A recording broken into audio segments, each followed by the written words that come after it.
अस्सलाम वालेकुम, welcome back to the channel. Previously हम वर्ब कवर कर रहे थे और वर्ब्स की जो बेसिक चीज़ें हैं वो हमने पढ़ी थी। आज हम मज़ीद जो है ना उसमें कॉमन एरर्स करने जा रहे हैं कि कौन से ऐसे कॉमन एरर्स हैं जो लोग कमिट करते हैं और जो है ना वो अपने सेंटेंसेस में एरर्स करते हैं। तो आज हम उनको डिटेक्ट करेंगे और उनकी क्लैरिटी जो है ना वो हम करेंगे इंशाल्लाह। कुछ पास पेपर सोल्यूशंस भी देखेंगे। इसमें हम क्या क्या चीज़ें देखेंगे, आज का जो हमारा एजेंडा है, usages of let and to, उसके बाद यूजेज विथ यूनिवर्सल ट्रूथ्स, जो वर्ब्स का यूज़ करते हैं हम इनके साथ, उसके बाद डायरेक्ट एंड इनडायरेक्ट क्वेश्चंस, उसके बाद use of singular plural verbs, उसके बाद ऑट टू नॉट टू, ठीक है, ऑट टू ऑट नॉट, ठीक है, and other modal verbs as well, ठीक है। So let's start. तो सबसे पहला जो आपका है वो है verb form with let and to. तो लेट के साथ और टू के साथ हम कौन सी वर्ब फॉर्म यूज़ करते हैं, है कि वो हमारी फर्स्ट फॉर्म यूज़ करना है या हमने सेकंड फॉर्म यूज़ करनी है। Use first form of the verb after let and to. Let और टू जब भी आप यूज़ करें तो आपने हमेशा इस चीज़ का ख्याल रखना है कि वहाँ पर आपने first form of verb use करनी है, ठीक है। ये इनका करेक्शंस भी हैं। लेट हिम ले देयर, अब लेट हिम ले देयर, ले जो है आपकी सेकंड फॉर्म है, तो लेट के साथ आपने फर्स्ट फॉर्म लगानी है। लेट हिम लाई देयर, ठीक है, लाई जो है आपकी वो फर्स्ट फॉर्म है, लेट हिम लाई देयर। उसके बाद I decided to have gone there.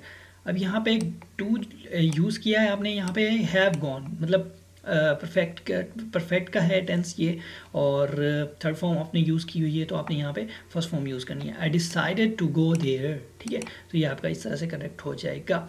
और लेट और टू का यूज़ क्या है, लेट और टू के साथ हमने हमेशा first form of verb use करनी है, ठीक है। इतना सिंपल सा रूल है, लेट और टू के साथ first form of verb use करनी है। अभी भी याद हो गया आपको, ठीक है। उसके बाद रूल नंबर 2 है आपका यूनिवर्सल ट्रूथ्स, ठीक है। अब universal truths, we usually use a past tense in the subordinate clause when a verb is in the main clause is in the past tense. हम देखते हैं ये रूल है हमारा कि जब भी हम पास्ट टेंस यूज़ करते हैं तो उसकी सबऑर्डिनेट क्लास होती है, वहाँ पे भी हम पास्ट टेंस यूज़ करते हैं। लेकिन यहाँ पे यूनिवर्सल ट्रूथ होगा, वहाँ पे हम पास्ट टेंस इस्तेमाल नहीं करेंगे। अगर पहले हम पास्ट टेंस इस्तेमाल किया है तो जो सबऑर्डिनेट क्लास होगी, अगर उसमें यूनिवर्सल ट्रूथ है तो उसको हम एज प्रेजेंट में ही रखेंगे, प्रेजेंट टेंस में। However, past tense unnecessary when the subordinate class gives information that is always true, जो कि मैंने अभी आप बात बताई। करेक्शंस करते हैं, मज़ीद आपको क्लैरिटी होगी। My father told me that honesty was the best policy. अब उसके अब्बा ने उसे बताया कि ऑनेस्टी जो है वो बेस्ट पॉलिसी है। अब उसके अब्बा ने जब उसे बताया था तब तो ऑनेस्टी बेस्ट पॉलिसी थी और अब भी है। ये तो नहीं तब अच्छी थी तो और अब बुरी हो गई है, ठीक है, तो वो हमेशा रहेगी, ये यूनिवर्सल ट्रूथ है, तो हम इसको प्रेजेंट में ले आएंगे। My father told me that honesty is the best policy. उसके बाद अब्बा की बात माननी चाहिए, ठीक है, नाफरमान बच्चे ना बने। The science teacher taught us that the sun rose in the east.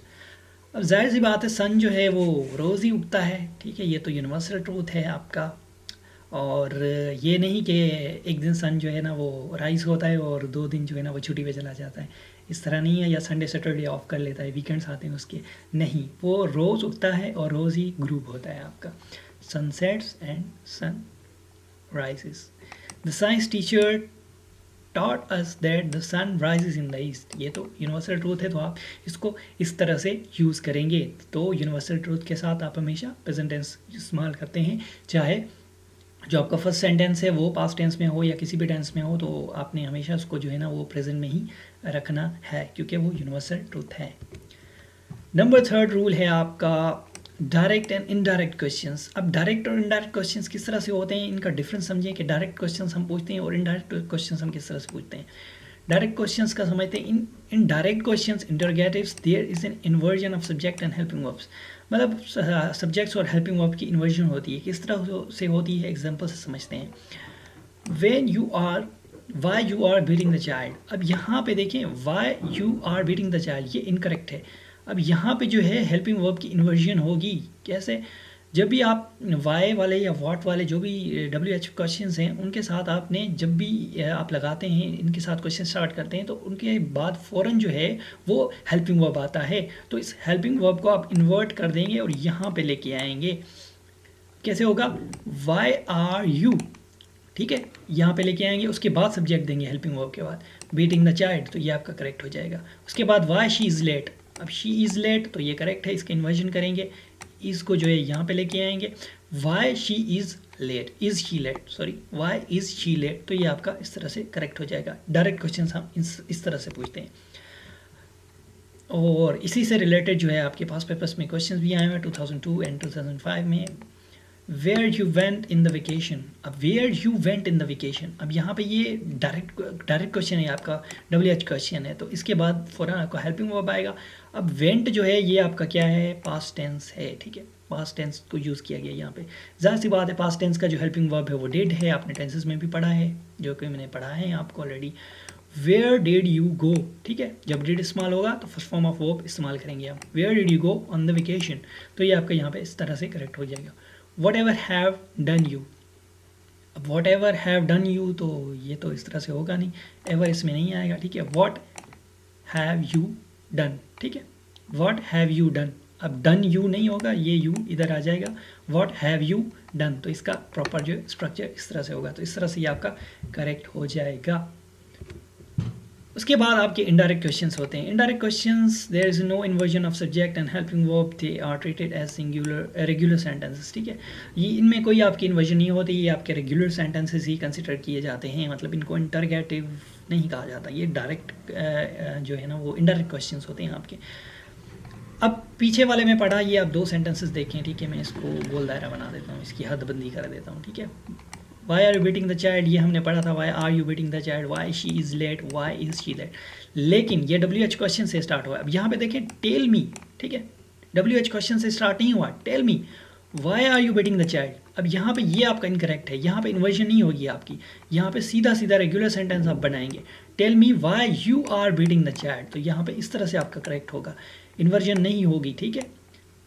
अगर यहाँ पे इस तरह होता, टेल मी नहीं होता, why are you beating the child, यहाँ पे क्वेश्चन मार्क होती तो फिर आपका ठीक था, लेकिन ये पूछ रहा है टेल मी, ठीक है, टेल मी आगे लग गया तो आपने इसको इनडायरेक्ट क्वेश्चन ही रखना है, टेल मी इन्वर्जन नहीं करनी, tell me why are you are beating the child. उसके बाद I don't know why is she late, ये भी इनकरेक्ट है आपका, I don't know why she is late, ठीक है, शी इज़ लेट, इसके बाद क्वेश्चन मार्क भी आपकी नहीं आएगी। कुछ बच्चे होते हैं जो क्वेश्चन मार्क भी लगा देते हैं कि यार ये क्वेश्चन है तो इनडायरेक्ट क्वेश्चन है, तो इसके बाद आपने फुल स्टॉप लगाना है, क्वेश्चन अपना क्वेश्चन मार्क नहीं लगानी, ओके। ये सटल सा डिफरेंस था आपका डायरेक्ट और इनडायरेक्ट क्वेश्चंस में, ठीक है। डायरेक्ट क्वेश्चंस में आपकी इन्वर्जन होती है और इनडायरेक्ट क्वेश्चंस में आपकी इन्वर्जन नहीं होती। ये पास पेपर्स में एक क्वेश्चन भी आया हुआ है इससे related, please tell me where is your brother, please tell me where is your brother. अब यहाँ पे प्लीज़ टेल मी, अगर यहाँ पे प्लीज़ टेल मी नहीं होता, वेयर इज़ योर ब्रदर, तो फिर तो सेंटेंस ठीक था, लेकिन ये सेंटेंस रॉन्ग है, क्योंकि please tell me that question है, क्वेश्चन मार्क भी लगी हुई है। अपने इस क्वेश्चन मार्क को पहले तो सेट कर लेना सेंटेंस को, please tell me where your brother is, helping verb subject के बाद आ जाएगा और क्वेश्चन मार्क आप ख़त्म कर देंगे, तो ये आपकी सेंटेंस इस तरह से करेक्शन हो जाएगी सेंटेंस की। उसके बाद जो आपका रूल है ड्राउन और सिंक का, ड्राउन और सिंक में क्या फ़र्क है आपका। ड्राउन बहुत ही मतलब आसान सा जो है ना वो ये इसका डिफरेंस है। ड्राउन जो है आप पीपल और एनिमल्स के लिए यूज़ करते हैं, अगर लोग या जानवर या कोई इंसान डूब रहा है तो उसके लिए ड्राउन यूज़ करेंगे। ड्राउन की first form drown, drowned, drowned. और सिंक जो है वो थिंग्स के लिए इस्तेमाल करते हैं, चीज़ों के लिए। इसकी जो फर्स्ट फॉर्म है sink, second form sank, third form sunk, ठीक है। इसका सेंटेंस भी देखते हैं हम, करेक्शंस देख लेते हैं। The ship was drowned, ship drown हो रही है, ड्राउन तो नहीं होगी शिप, शिप तो सैंक होगी, ठीक है। तो द शिप सैंक, सेकंड फॉर्म उसकी होगी सैंक, ठीक है, सिक सैंक, क्योंकि पास्ट टेंस है आपका। He would have sank in water if I had not rescued him, तो मतलब वो डूब रहा है, बंदा है, तो ऐसी बात है उसको हम क्या कहेंगे, ड्राउन कहेंगे, क्योंकि ही कांट सिंक, ठीक है, ही इज़ ड्राउनिंग, ठीक है, he drowned, okay. He would have drowned in water if I had not rescued him, ठीक है। तो इसके साथ अपने सटल सा डिफरेंस है, इसको आप याद रखें। ड्राउन जो है आप एनिमल्स और जानदार चीज़ों के लिए आप ड्राउन इस्तेमाल करते हैं, जो इंसान हैं, जानवर हैं, ठीक है। और सिंक जो चीज़ें हैं उनके लिए इस्तेमाल करते हैं, ठीक है।